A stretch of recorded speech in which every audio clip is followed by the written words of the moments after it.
गाँव का आदमी हूँ और हिंदी मीडियम से पढ़ा हूँ। 6वीं से मैंने ए फॉर एप्पल सीखा है। जो कैंडिडेट हैं वो इसी बात को लेकर चिंतित हैं, बार बार पूछते हैं कि कट ऑफ कितना जाएगा। कट ऑफ तो देखो, अभी आपको कोई भी क्लियरली कट ऑफ नहीं बता सकता कि कट ऑफ जाएगा कितना। जब मैं एंट्री किया तो आपको बताया कि मेरा फर्स्ट नंबर था।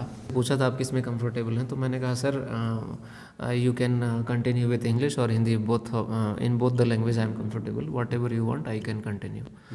तो उन्होंने कुछ 50% लगभग आप मानिए कि हिंदी में था और लगभग 50% इंग्लिश में था। जो मेरे से अगर वो इंग्लिश में क्वेश्चन पूछ रहे थे तो मैं जवाब इंग्लिश में दे रहा था, बिल्कुल यही सही। और वो मेरे से हिंदी में क्वेश्चन पूछ रहे थे तो मैं हिंदी में, मैंने सोच के बैठा ही नहीं था कि मुझे हिंदी में बात करनी है या इंग्लिश में बात करनी है। फिर पूरा सिलेबस पूछा उनने, 11th एंड 12th के सारे यूनिट्स के नाम पूछे NCERT के। तो और यूँ जब उसका एग्जॉन बना न्यूरॉन का, तो न्यूरॉन का जब एग्जॉन बनता है तो काफ़ी दूर तक चौक चलता है ना, तो सर यूँ चला। तो वो देखा, फिर मैंने मुड़ करके, वो ऐसे आश्चर्य से देख रहे थे।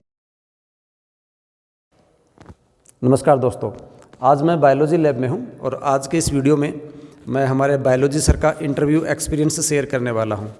तो बायोलॉजी सर किसी काम में थोड़े से व्यस्त हैं, जब तक वो आते हैं तब तक मैं आपको बायोलॉजी लैब का नज़ारा दिखा देता हूं कि बायोलॉजी लैब कैसा है हमारा।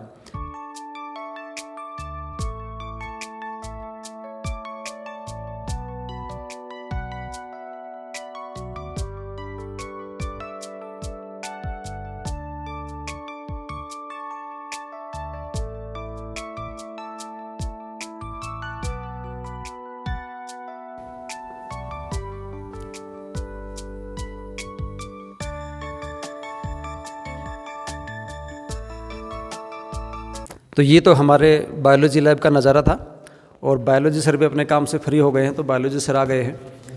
तो मैं बायोलॉजी सर का वेलकम करता हूँ। मिश्रा जी आइए। नमस्कार। तो आज का जो सेशन है, इस सेशन में बायोलॉजी सर अपने इंटरव्यू के एक्सपीरियंस तो शेयर करेंगे ही, साथ में आपसे बहुत भी और भी कुछ वैल्यूएबल इन्फॉर्मेशन हैं वो शेयर करने वाले हैं। मिश्रा जी। दलाल सर ने, मुझे लग रहा है, बहुत कुछ बोला होगा मेरे आने से पहले। ऐसा तो कुछ खास नहीं बोला है मैंने, अभी मैं तो लैब ही दिखा रहा था। मतलब आप आओगे तब तक मैं लैब दिखा देता हूँ। हाँ, आपके जो स्लाइड वर्क्स हैं, जो आपने फोटोग्राफ लेके रखे हैं उधर, वो वाले मैंने दिखाए हैं, और ये स्केलेटन वगैरह, और खासतौर पर हमारे जो ये हाई इफिशिएंसी के जो माइक्रोस्कोप्स हैं, अच्छा, ये 3 माइक्रोस्कोप्स हैं हाई इफिशिएंसी के। 2 माइक्रोस्कोप इधर रखे हैं, उधर वाला रखा है, ये माइक्रोस्कोप दिखाए।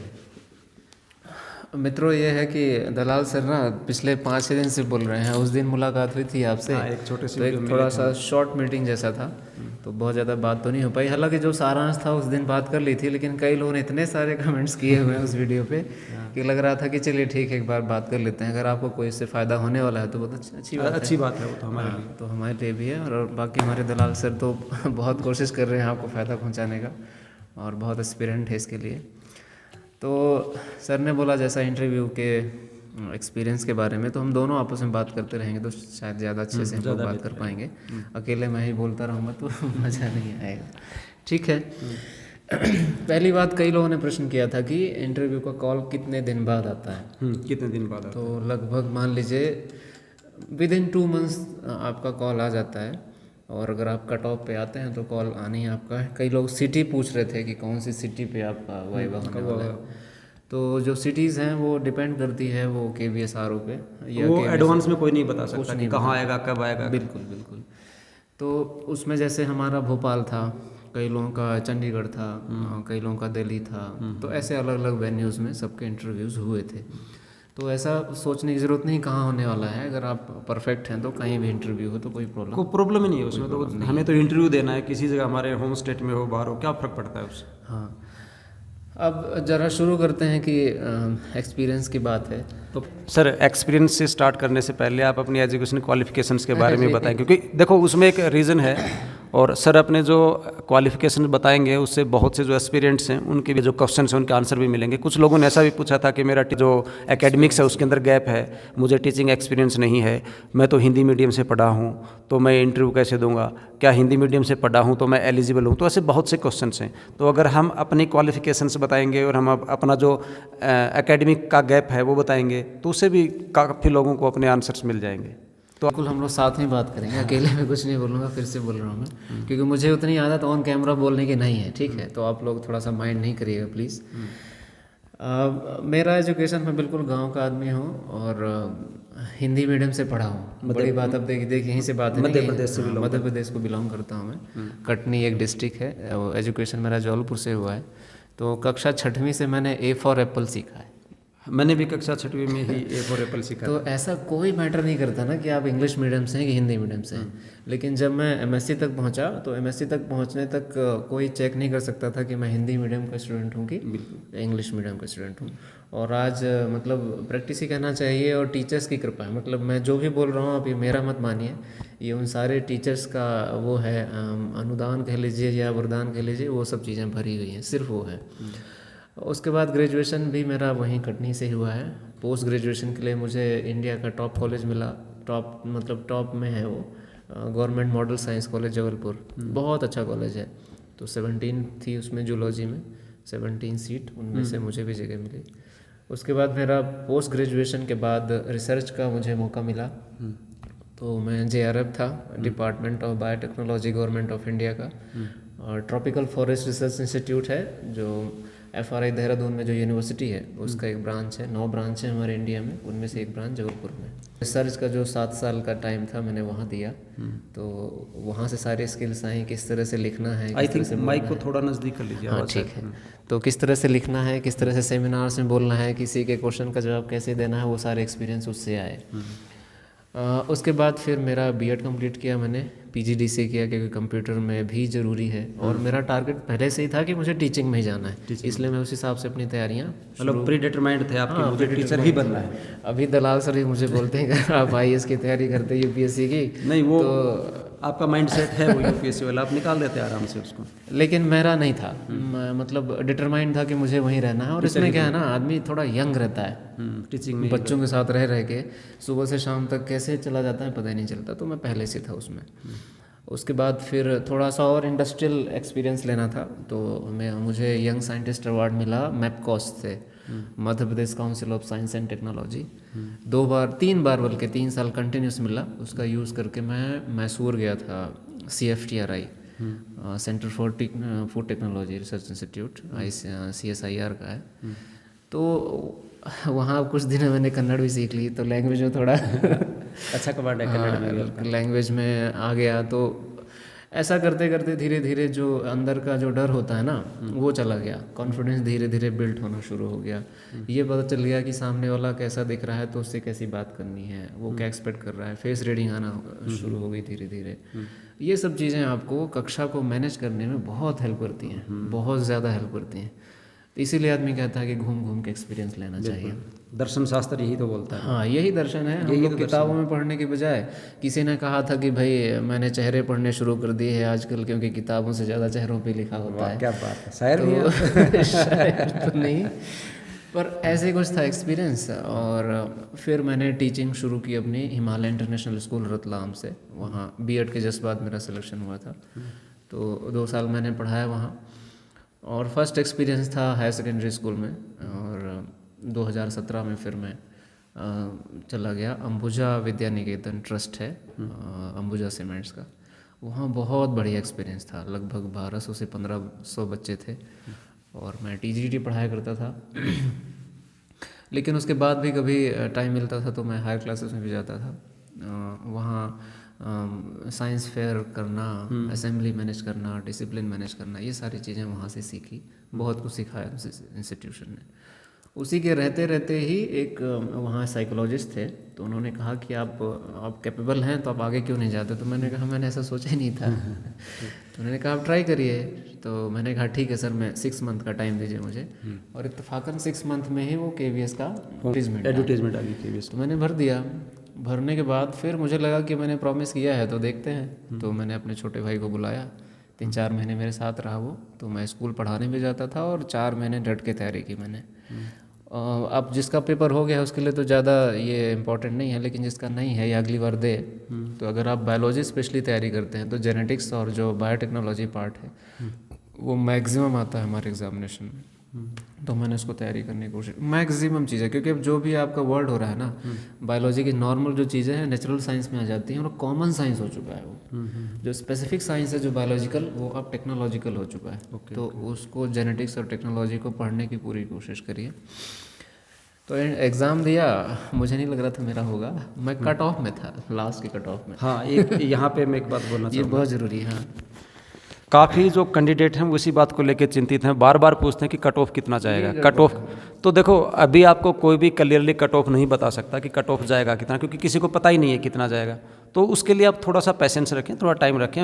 हमारा अनुमान ये है कि लगभग अप्रैल के 2nd वीक तक रिजल्ट आ जाना चाहिए सर, ऐसी संभावना है, क्योंकि KVS बहुत तेज़ गति से इस पर काम कर रहा है, तो रिजल्ट तो जल्दी ही आएगा। तो कट ऑफ की से तो पूछना बंद कर दो किसी से, और अगर कोई आपको बता भी रहा है कितना कट ऑफ जाएगा तो वो विश्वास करने वाली बात नहीं है कि इतना कट ऑफ जाएगा, क्योंकि लोग क्या करते हैं प्रीवियस 3 इयर्स 4 इयर्स के जो रिजल्ट्स हैं वो निकाल के और उसके अनुमान पे बता देंगे कितना कट ऑफ जाएगा। तो आप उन बातों पे ज़्यादा विश्वास ना करें, किसी को नहीं पता कट ऑफ कितना जाएगा। हाँ, एक अनुमान ऐसे लग सकता है कि अगर मान लीजिए किसी का ग्रुप बना हुआ हो और लगभग 1000, 1500, 2000 कैंडिडेट उसके अंदर हों और उन्होंने अपने मार्क्स शेयर कर दिए हों, तो वहाँ से कुछ अनुमान लग सकता है कि इतनी कट ऑफ जा सकती है। बाकी और कोई चांसेस नहीं है कट ऑफ के, तो कट ऑफ के बारे में चिंता आप ना करें। सर एक अच्छा एग्जांपल है कि सर बिल्कुल कट ऑफ पे ही खड़े थे और उसके बावजूद सर सेलेक्ट हुए हैं इंटरव्यू में 58 मार्क्स, जैसे लास्ट वीडियो में मैंने बताया था कि सर के 58 मार्क्स थे आउट ऑफ 60। तो उस दिन मैंने कहा भी था कि सर को एक सम्मोहन विद्या आती है वह मजाक कर रहे हैं सम्मोहन वाला, तो मतलब सर का जो टैलेंट था। तो बताएंगे कि आपको इनको 58 मार्क्स कैसे मिले? चलिए, तो हो गया, रिज़ल्ट आया तो देखा मेरा कट ऑफ था 104 मार्क्स था मेरा कट ऑफ, और कट ऑफ भी 104 ही था। ओके। तो अब पहले ही बताया कि 120 बच्चे थे उस 104 में जनरल में, और जनरल की 33 पोस्ट थी, 34 पोस्ट मान लीजिए। 34 में 50% महिला सीट है, बचा 17 सीट थी, सिर्फ 17 सीट थी मेल्स के लिए। उसमें भी आपको पता है अगर दूसरी कैटेगरी वाले भी जनरल में आकर के आपकी सीट को ऑक्यूपाई कर भी लेते हैं। और जो फाइनल रिजल्ट आया था उसमें 3 OBC के कैंडिडेट ने जनरल की सीट को ऑक्यूपाई किया था। मतलब कुल मिलाकर मेरे लिए बचे थे 14 सीट्स। कंपटीशन बहुत टफ था, ऑल इंडिया 14 सीट्स मेल के लिए टफ था, लेकिन मैंने नहीं सोचा क्या होगा। एक व्यक्ति ने और अच्छा कमेंट किया, पता है आपको? उसने ये लिखा है कि जब आप सक्सेस हो जाते हैं तो आपके सारे आंसर सही होना शुरू हो जाते हैं। हाँ, मैंने भी पढ़ा था, एक कमेंट आया था वीडियो। तो क्या कर सकते हैं आप, ये बताइए। यही तो चीज़ें मैंने फिर रिप्लाई भी किया उनको कि देखिए इसी को एक्सपीरियंस कहते हैं। नहीं, एक बात और भी है ना सर, कई बार क्या होता है कि आपने मेहनत कितनी की वो आप दिखाई नहीं देती और आपकी सफलता दिखाई दे जाती है। हाँ, उस सफलता के पीछे 1 दिन की, 2 दिन की या 1 साल की मेहनत नहीं होती। आप सफल अगर हो रहे हो तो उसके पीछे आपकी सालों की मेहनत होती है।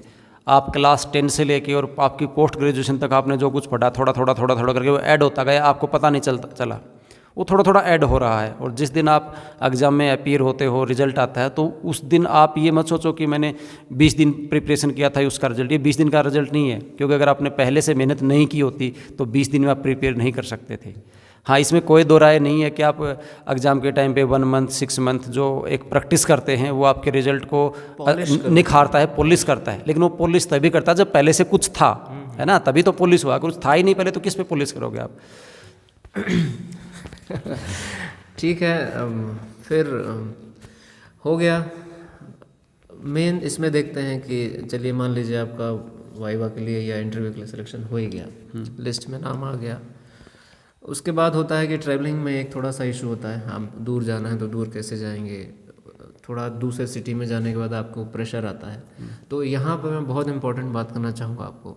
रूटीन आप नॉर्मल लाइफ में फॉलो कर रहे हो, इंटरव्यू के दिन भी आप उसी रूटीन को फॉलो करिए। किसी अलग से रूटीन कुछ करने की ज़रूरत नहीं है। हाँ, नॉर्मल यूनिफॉर्म में रहिए। नॉर्मल रूटीन जैसे अगर आप सुबह 6 बजे उठते हैं, सुबह 6 बजे ही उठिए। नहाते हैं नहाइए, नहीं नहाते हैं मत नहाइए। पूजा करते हैं कोई विशेष तरीके से डेली वाली, उसको करिए, नहीं करते हैं नहीं करिए। बिल्कुल रिलैक्स रहने की कोशिश करिए। ऐसा कोई काम मत करिए जो आपको थोड़ा सा ऑड कर दे, है ना। अगर आपको ऑड कर देगा ना तो आपके कॉन्फिडेंस को बहुत हार्म करता है, नुकसान होगा कॉन्फिडेंस। तो कोशिश करिए बिल्कुल एज इट इज़, जैसे हैं आप वैसे ही बने रहिए। वेन्यू तक जाइए। उसके बाद प्रिपरेशन के लिए सारे डॉक्यूमेंट का तो पहले से भेज देते हैं कि आपको क्या क्या लेके आना है। तो उसके लिए भी सर हम एक अलग से काफ़ी हमारे पास क्वेरीज आई है उसके लिए कि, हाँ, कि तो कैसे बात डॉक्यूमेंट कर उसके एक लेंगे अलग से उसमें, वीडियो अलग से बना बनाएंगे, देंगे, कोशिश करेंगे। ठीक उसमें है, सिर्फ हमें कुछ लिमिटेड चीज़ें हैं जो इंटरव्यू के टाइम पे चाहिए, उसी का वीडियो बनाएंगे। पर चलिए आगे चलते हैं थोड़ा। उसके बाद जब आप वेन्यू पे जाएंगे ना, तो वहाँ पर बहुत सारे लोग दिखाई देंगे आपको। किसी का यूनिफॉर्म आपके जैसा होगा, किसी कोई ज़्यादा ही सुंदर दिख रहा होगा, कोई कुछ होगा, कोई कुछ होगा। तो उसमें से आप अपने आप को मैच करने की कोशिश मत करिए। बिल्कुल खुद को किसी के साथ कंपेयर मत करो, ठीक है, क्योंकि बिल्कुल आप अपने compare आप में यूनिक हैं। हाँ, बिल्कुल यूनिक है। और देखिए, जो हम लोग बात कर रहे हैं ना, कोई ज़रूरी नहीं कि यही सबसे सही है, क्योंकि ये हर व्यक्ति के लिए ये चीज़ें बिल्कुल अलग अलग सही होती हैं, जो अलग हम अलग ज़रूरी नहीं कि जो हमारे साथ हुआ आपके साथ भी वैसा ही बिल्कुल हो। ज़रूरी नहीं है। बस ये तो सिर्फ छोटे छोटे अनुभव हैं, जिनमें से अगर आपको मैच हो रहा है तो ठीक है, नहीं मैच हो रहा है तो आप उसको अनुभव ले सकते हैं, सीख सकते हैं। बट ये बाकी है कुछ सर नहीं इसमें कि कई बार आदमी क्या करता है, दूसरे के अनुभव से सीख लेता है। हाँ हाँ, और वो बिल्कुल। उसके पर्सनैलिटी में ढल जाते हैं, वो काम आ जाते हैं उसके। ऐसा बस भी हो सकता है। इसीलिए हम अपने अनुभव बस आपके और साथ कुछ शेयर नहीं। कर रहे हैं। हाँ। बाकी हम ये नहीं कर रहे हैं कि हम जो बोल रहे हैं वही सही है, हाँ, इसको- एब्सोल्यूट है। बिल्कुल आज तक जितने भी इंटरव्यू होंगे सबका अलग अलग एक्सपीरियंस रहा होगा। हाँ, तो भले इसको वहाँ बैठने हमारे वाले एक्सपीरियंस को व्यक्ति कॉपी पेस्ट करने की जरूरत जरूरत नहीं नहीं है। है। ठीक है, हम लोग तो वैसे कॉमन बातें कर रहे हैं कि कैसा नॉर्मली होना चाहिए। इससे क्या होता है कि जो अपना एस्पिरेंट है उसके दिमाग में क्वेश्चन बैंक तैयार हो जाएगा हमारे एक्सपीरियंसेस सुन के, उसके अकॉर्डिंग वो अपने आप को प्रिपेयर कर ढाल के रखेगा, जैसा भी होगा। फिर वाइवा के भी 2 फेज़ हैं। जैसे आप जाएंगे तो पहले तो आपका डॉक्यूमेंट वेरीफाई करेंगे, डॉक्यूमेंट वेरिफिकेशन में हम बात करेंगे। फिर बैचेस बनते हैं, बैचेस बनने के बाद जैसे हम 100 बच्चे हैं इंटरव्यू के लिए, तो 30-30 बच्चे करके 4 बैच बना देंगे, 3 बैच बना देंगे। जो बैच में फर्स्ट होगा उसका इंटरव्यू आगे होगा। इंटरव्यू जो फर्स्ट में होते हैं, बिल्कुल शुरू में, वो बहुत अच्छे इंटरव्यू होते हैं। जैसे जैसे इंटरव्यू में बच्चों की संख्या धीरे धीरे, मतलब जो इंटरव्यूअर है वो धीरे धीरे, मतलब आप वर्ड यूज़ करना चाहें कि फटीग होना शुरू हो जाता है, थकना शुरू हो जाता है ना, तो वो T20 खेलना शुरू कर देता है। टेस्ट की बजाय आपको टेस्ट नहीं करता, बहुत ही शॉर्ट में बात करता है।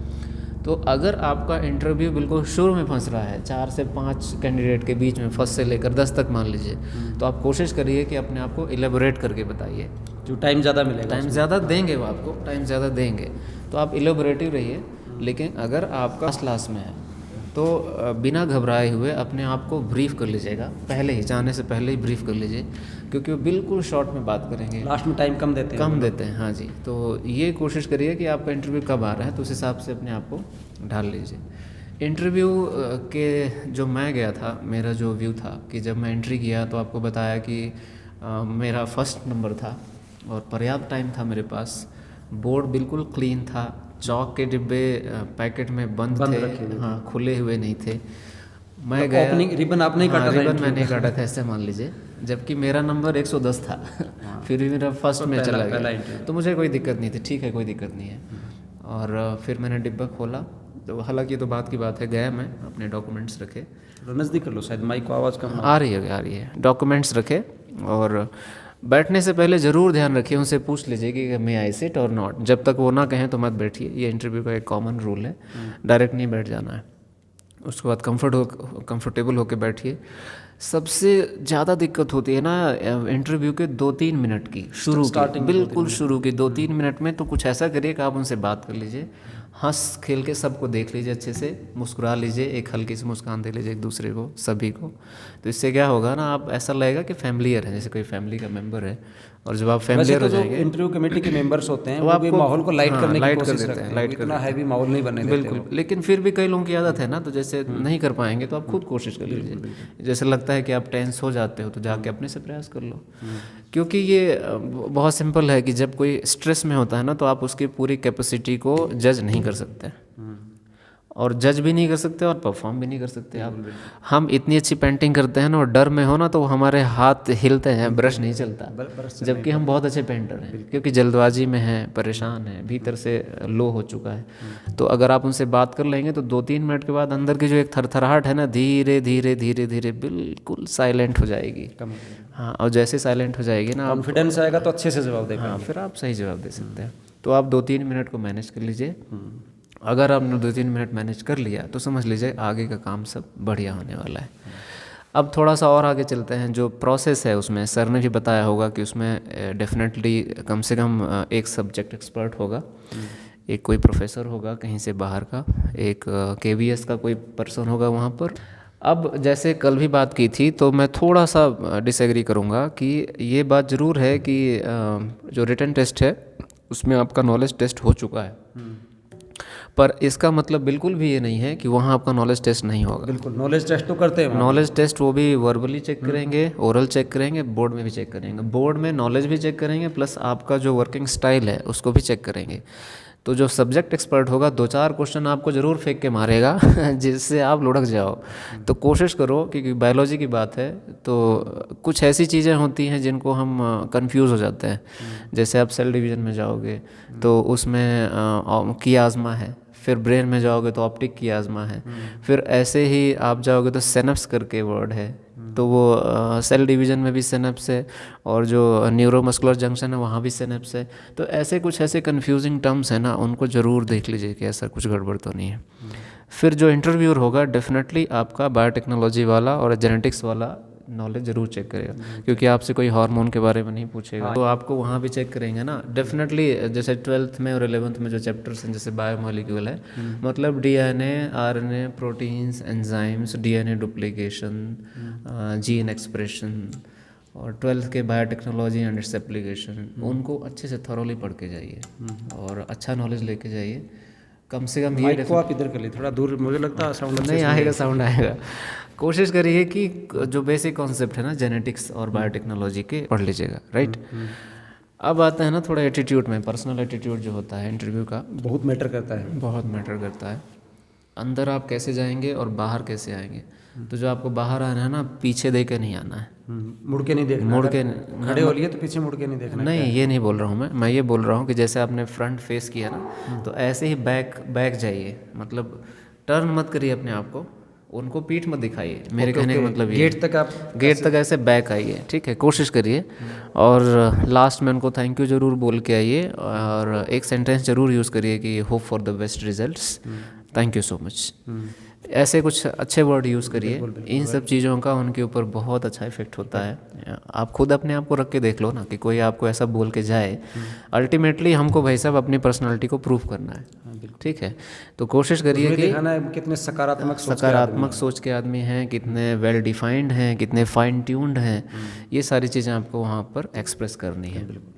तो आप जब इस तरह से आएंगे तो खुद समझ में आएगा कि हाँ भाई किस तरह का एटीट्यूड है, किस तरह की पर्सनालिटी है, वो सब आपको चेक करेगा। आप में ये सब चीज़ें हैं कि आप थोड़े अपने कंधों को मजबूत करके ना ये जिम्मेदारियाँ ले सकते हैं ना।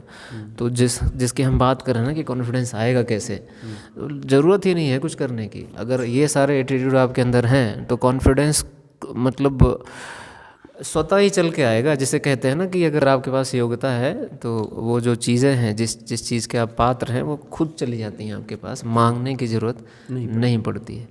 तो अगर आपके अंदर ये सब चीज़ें हैं जो हम लोग डिस्कस कर रहे हैं, और भी बहुत सारी चीज़ें हैं, तो आप ये मान के चलिए कि आज नहीं तो कल नहीं तो परसों आपको वो टारगेट ज़रूर मिलेगा। जिस दिन वो रिक्वायरमेंट फुलफ़िल हो जाएगी कि इस पद के लिए ये ज़रूरतें थीं और ये ज़रूरतें आपने 100% फुलफ़िल कर ली हैं, तो वो पद आपको मतलब आपको उसके पास नहीं जाना पड़ेगा, वो खुद ही आपके पास आ जाएगा। बहुत सारे कमेंट थे उनका। तो हम लोग जैसे हिंदी मीडियम की बात की थी हमने, तो मैं प्योर हिंदी मीडियम का स्टूडेंट था, पहले ही बात की। आप अगर हिंदी मीडियम के अच्छे विद्यार्थी हैं और इंग्लिश को आपने थोड़ा पढ़ भी लिया ना, तो आप मान लीजिए आप इंग्लिश वाले को मात दे सकते हैं। ये मेरा अनुभव है, ऐसा मैं मानता हूँ। हो सकता है उतना टेक्निकली ना हो, लेकिन जो ज़रूरी है बेसिक चीज़ें आप उसमें तो यहाँ पे आपका जो इंटरव्यू था बाइलिंगुअल हुआ था? मेरा बाइलिंगुअल था, प्योर इंग्लिश में नहीं हुआ? नहीं ऐसा, और प्योर हिंदी में भी नहीं? प्योर हिंदी में भी नहीं था, तो बहुत से कैंडिडेट इस बात को लेकर चिंतित है कि इंटरव्यू हो कैसे। बल्कि सुनिए, वो जो हैं इंटरव्यूअर आपको पूछेंगे कि आप किस में कंफर्टेबल हैं। अच्छा, आपसे पूछा था? हाँ जी, मेरे से पूछा था आप किस में कंफर्टेबल हैं, तो मैंने कहा sir you can continue with English और Hindi, both in both the language I am comfortable, whatever you want I can continue. तो उन्होंने कुछ 50% लगभग आप मानिए कि हिंदी में था और लगभग 50% इंग्लिश में था। ठीक। फिर एक और यहाँ पे देखो बात पता चलती है, जो जैसे सर का केस लें तो सर के केस में उनसे पूछा गया था कि आप कौन सी लैंग्वेज में कंफर्टेबल है। मेरे केस में मेरे से नहीं पूछा था उन्होंने, पूछा ही नहीं। उन्होंने जनरल सा इंट्रोडक्शन लिया और डायरेक्ट क्वेश्चन दागने शुरू कर दिए। तो मैंने एक सिंपल सी स्ट्रेटजी अपनाई वहाँ पे कि जो मेरे से अगर वो इंग्लिश में क्वेश्चन पूछ रहे थे तो मैं जवाब इंग्लिश में दे रहा था, यही सही। और वो मेरे से हिंदी में क्वेश्चन पूछ रहे थे तो मैं हिंदी में। मैंने सोच के बैठा ही नहीं था कि मुझे हिंदी में बात करनी है या इंग्लिश में बात करनी है। मैं ये सोच रहा था कि मेरे सामने से क्वेश्चन कहाँ से आ रहा है, तो मेरे लगभग जो 50-60% क्वेश्चन हिंदी में आए थे। साइकोलॉजिस्ट था, उसके सारे क्वेश्चन मेरे से इंग्लिश में आ रहे थे। मेरा सब्जेक्ट एक्सपर्ट था, वो मेरे से इंग्लिश में बात क्योंकि 4 लोग थे मेरे पैनल में, तो 2 लोग मेरे से इंग्लिश में बात कर रहे थे, 2 लोग मेरे से हिंदी में बात कर रहे थे, तो बाइलिंगुअल चल रहा था। तो आपके केस में भी कुछ ऐसा हो सकता है, तो आपको ज़्यादा चिंता करने की ज़रूरत नहीं है। वैसे भी ये पार्लियामेंट्री रूल है ना, मतलब नॉर्मल पार्लियामेंट्री कंडक्ट कहना चाहिए कम्युनिकेशन का, कि आपको कोई व्यक्ति जिस लैंग्वेज में क्वेश्चन पूछ रहा है, आंसर आपको उसी लैंग्वेज में देना है। ऐसा नहीं कि आपको हिंदी में पूछ रहा है, आप बहुत ज़्यादा होशियारी मारने के लिए इंग्लिश में जवाब दे रहे हो, या इंग्लिश में बोल रहा है तो अगर दे सकते हैं तो इंग्लिश में जवाब दीजिए, otherwise you ask simple Hindi में भी आस्क के कुछ सिंपल हिंदी में भी जवाब दे। एक मेन बात यह है ना कि आपको थोड़ा सा वहाँ पे अपने आप को नेचुरल, बिल्कुल नेचुरल रहना, हाँ बिल्कुल नेचुरल। वहाँ पे कोई आपको दिखावा करने की जरूरत नहीं है, और आप ज़्यादा दिखावा करने के चक्कर में पड़ोगे तो परेशान हो जाओगे, परेशान हो जाओगे, ऐसा नहीं करना है। तो ये सब चीज़ें नहीं होंगी, और होप कि ये सारी चीज़ें एक्सपीरियंसेस आपके काम आएंगे। तो सर आप ये इसके साथ है आपका जो पर्सनल एक्सपीरियंस था इंटरव्यू पैनल के साथ, वो जानने में लोग ज़्यादा इंटरेस्टेड है, तो कुछ उसके बारे में। कैसे पर्सनल की बात कर रहे हैं? पर्सनल मतलब कैसे क्वेश्चंस पूछे गए थे? अच्छा, आपने आंसर दिया तो उसमें से उन्होंने क्वेश्चन निकाल लिया क्या? आपसे बोर्ड प्रेजेंटेशन आपकी थी, उसके लिए क्या टॉपिक उन्होंने दिया था, कैसे क्या वो सब? हाँ, तो बोर्ड में पहले तो मुझे सब्जेक्ट एक्सपर्ट ने चेक किया था, तो सब्जेक्ट में क्वेश्चंस पूछे थे, मैं इसलिए बोल रहा हूँ जेनेटिक्स के।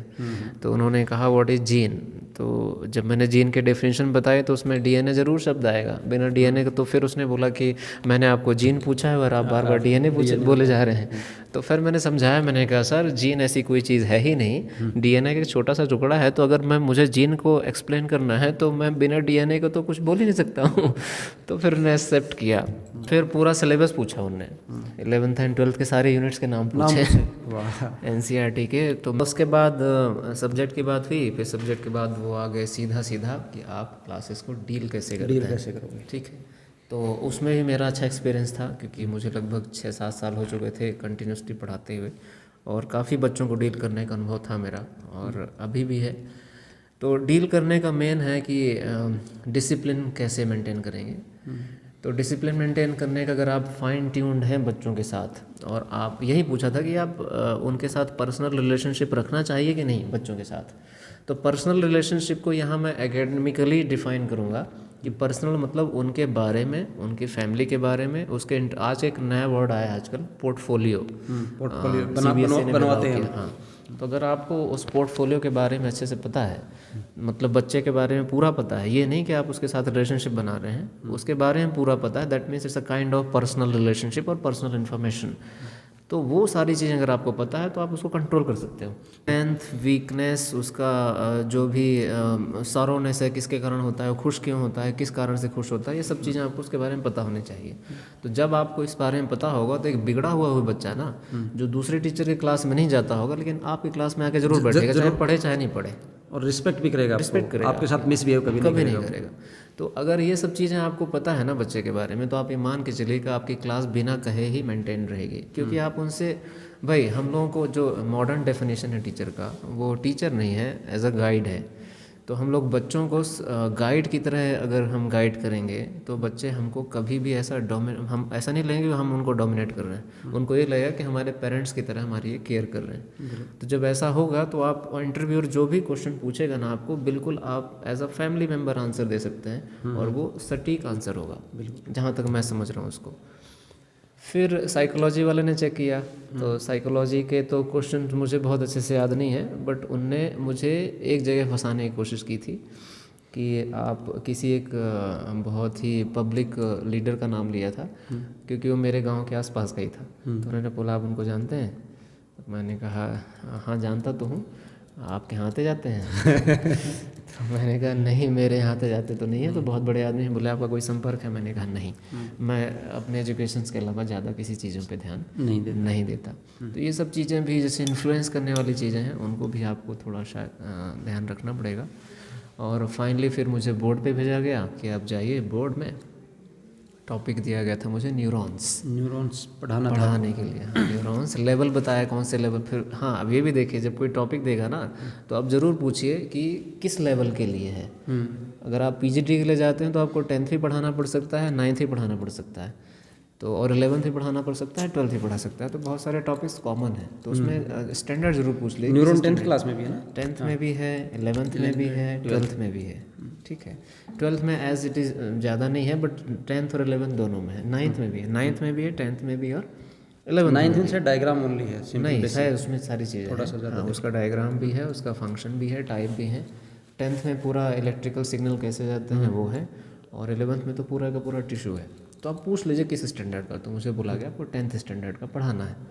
लेकिन मैंने क्वेश्चन पुट किया उनको कि किस स्टैंडर्ड का लेना है सर।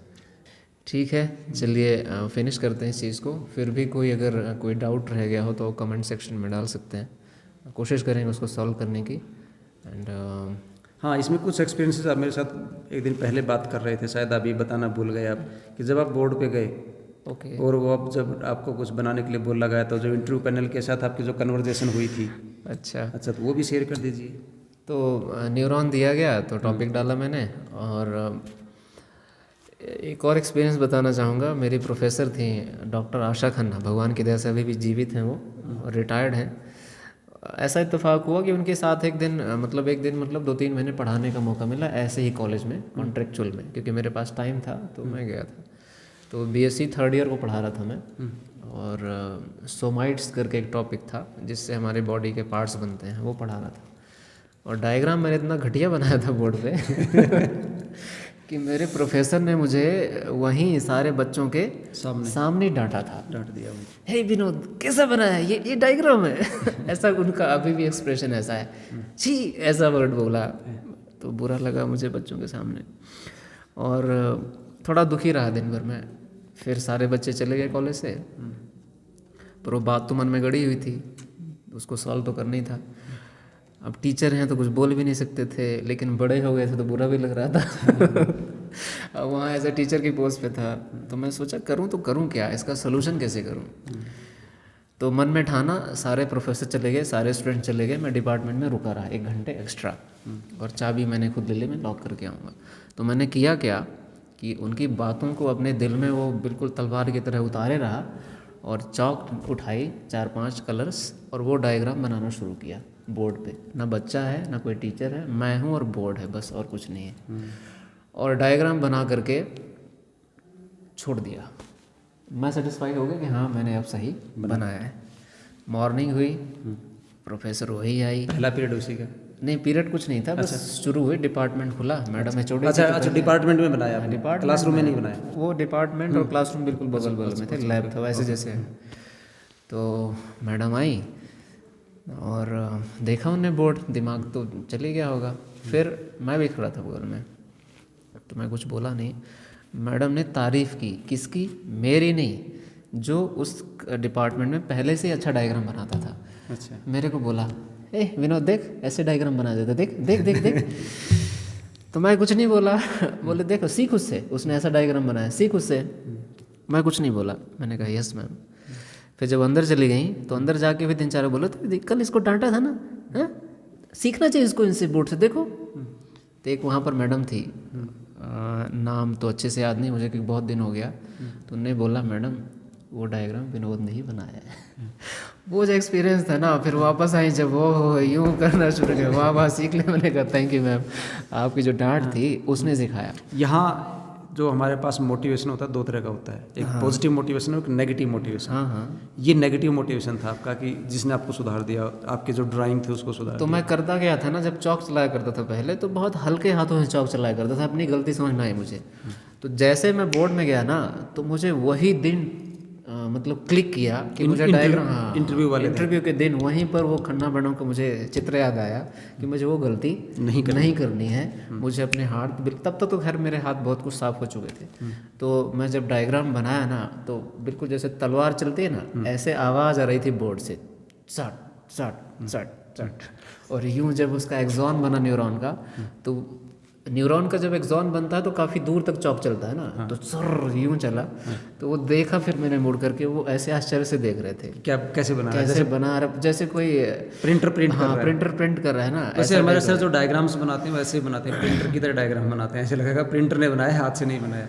शायद वो मैडम की डांट का ही असर है वो। परफेक्ट, मैं बोल तो रहा हूँ, आज भी एक्सेप्ट करता हूँ और लाखों के सामने एक्सेप्ट करूँगा कि अगर ऐसी कोई डांट पड़ी है तो वो मैडम की है, ऐसे दिल में रखी हुई आज भी। अब आप सोचो ना, लाइफ का इतना इंपॉर्टेंट क्षण था तो मुझे वो मैडम की वही डांट याद आई कि अगर शायद उन्होंने नहीं डांटा होता तो मेरा डायग्राम इतना अच्छा नहीं बनता। तो डायग्राम बना और जब मैंने लेवलिंग शुरू की ना, डेंड्राइट्स कोई आवाज़ नहीं, सेल बॉडी कोई आवाज़ नहीं, न्यूक्लियस कोई आवाज़ नहीं, axon same, what I said same answer came from there, axon. Mean to say that जो आप बोर्ड पे लिख रहे थे, बोल इंटरव्यू पैनल वाले लोग रहे थे, वो बोल रहे थे। ये इंप्रेशन होता है आपका इंटरव्यू का, और यहाँ से पता चल जाता है कि हाँ अब आपको मार्क्स कितने मिलने वाले हैं। अब मुझे पता चला सर को कोई सम्मोहन विद्या नहीं आती। जो 58 मार्क्स इनको आए थे वो इस वजह से आए थे कि जो ड्राइंग इन्होंने की, जो इनको बोर्ड प्रेजेंटेशन के लिए दिया गया था, वो इतना प्रभावशाली था कि इनके साथ जो इंटरव्यू पैनल के लोग थे उन्होंने बोलना शुरू कर दिया था। बिल्कुल मतलब मैं और मेरे और उनके बोलने में कहीं 1 सेकंड का भी अंतर नहीं पड़ रहा था। मैं लाइन खींचे लिखता एक्सॉन, बिल्कुल same time axon, myelinated sheath, nerve ending, neuromuscular junction, साथ बोल रहे थे, मतलब वो मजा ले रहे थे, बिल्कुल आनंद आ रहा था उनको देख। हाँ जी। तो जब ये हो गया तो फिर हो गया, फिर मैं आगे बढ़ना शुरू किया। आगे बढ़ने से पहले उन्होंने आप मुझे बुला लिया, हो गया, बोले आ ज़्यादा पूरा नहीं करने दिया। हाँ, पूरा नहीं करने दिया, बोले हो गया आ जाइए आप। आने के बाद फिर बस हल्के फुल्की बातें की, उसके बाद बोला thank you so much, now you can go. तो फिर मेरा सेंटेंस लास्ट ये था कि thank you so much again and I hope for the best. और फिर मैं ऐसे ही सीधे सीधे आ गया पीछे निकल, without showing my back to them, front. बाद में रिजल्ट आया तो मुझे तो भरोसा नहीं था कि मेरा होने वाला है, बट देखा तो मेरा नाम था उसमें। हाँ, तो मैं थोड़ा आश्चर्य में था। ज़्यादा आश्चर्य तो अगर 58 मार्क्स थे। 58 मार्क्स तो बाद में पता चलते थे। 58 हाँ, वो तो बाद में पता चला, बाद में मार्क्स जो इश्यू हुए थे, लिस्ट आई थी। पर मैं समझ गया था कि हाँ, अब ये भी ध्यान रखिए, ये मत बढ़िए कि कोई फर्स्ट नंबर पे, कोई सेकंड नंबर पे है, उससे कोई मेन डिसीजन ना वही इंटरव्यू पे ही होने वाला है कि किसका सिलेक्शन होगा, किसका। कई बार ऐसा होता है कि जो रिटन एग्जाम में टॉप पे होता है ना, उसका सिलेक्शन नहीं होता। नहीं हुआ, कई लोग हैं जैसे सर कट ऑफ पे थे, कट ऑफ पे उनका हो गया, और जो टॉप पे थे वो रह गए, नहीं हुए। तो इंटरव्यू पैनल वाले आपकी पर्सनालिटी भी देखते हैं, कॉन्फिडेंस भी देखते हैं, नॉलेज भी चेक करते हैं, सारी चीज़ें देख लेते हैं, उनको पता लग जाता है, क्योंकि वो वहाँ पे एक अच्छा टीचर ढूंढने के लिए बैठे हैं। तो सारी चीज़ें देख के उनको अनुमान लग जाता है कि हाँ यही वो बंदा है जिसको सिलेक्ट करने के लिए हम यहाँ पे आए थे। और ये मान के चलो ना कि भी इसमें जो टीचर्स की क्वालिटी है, सच में वो लोग जो बैठते हैं ना, बहुत घाघ व्यक्ति होते हैं। ऐसा चेक करते हैं ना, खंगाल लेते हैं, जिसे कहते हैं ना, अंदर से एक एक चीज़ खंगाल लेना, गहरे पानी पैठ टाइप की, तब चूज़ करते हैं। मतलब छलनी लगाते हैं, फिल्टर लगाते हैं, 1 फिल्टर, 2 फिल्टर, 3 फिल्टर। आप देखो 5 लाख 6 लाख लोग बैठते हैं एग्जाम में, और उसमें से लास्ट में 10-20 लोग उनको सिलेक्ट करने थे, तो सोच सकते हो कितने फिल्टर लगते होंगे। तो बस यही था मेरी तरफ से, thank you so much, take care. तो हम अपने जितने भी दर्शक हैं और जितने भी कैंडिडेट्स हैं उनको उज्जवल भविष्य की शुभकामनाएं देते हैं, और आशा करते हैं कि वो अपनी ड्रीम जॉब पाने में सक्सेसफुल होंगे। Best of luck.